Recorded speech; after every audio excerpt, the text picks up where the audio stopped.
السلام عليكم عروري ودكتور أختر وإذن كلا حد ليس حنونك كوفيد-19 أما كورونافيروس. هذا هو حنصور شيغني وحيابها قفكو إسكاقا إلى عالين كرو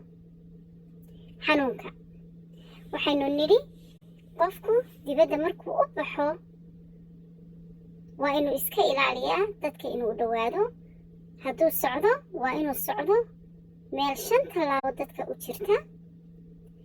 laakiin waxa ugu muhiimsan waa inuu qofku mar walba nadiifiyo gacmihiisa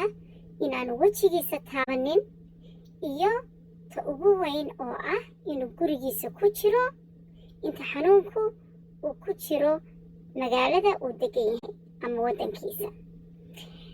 marka waxa weeyaan qof walbaba waxa ugu muhiimsan isnadiifinta waysada ayaana wax kasta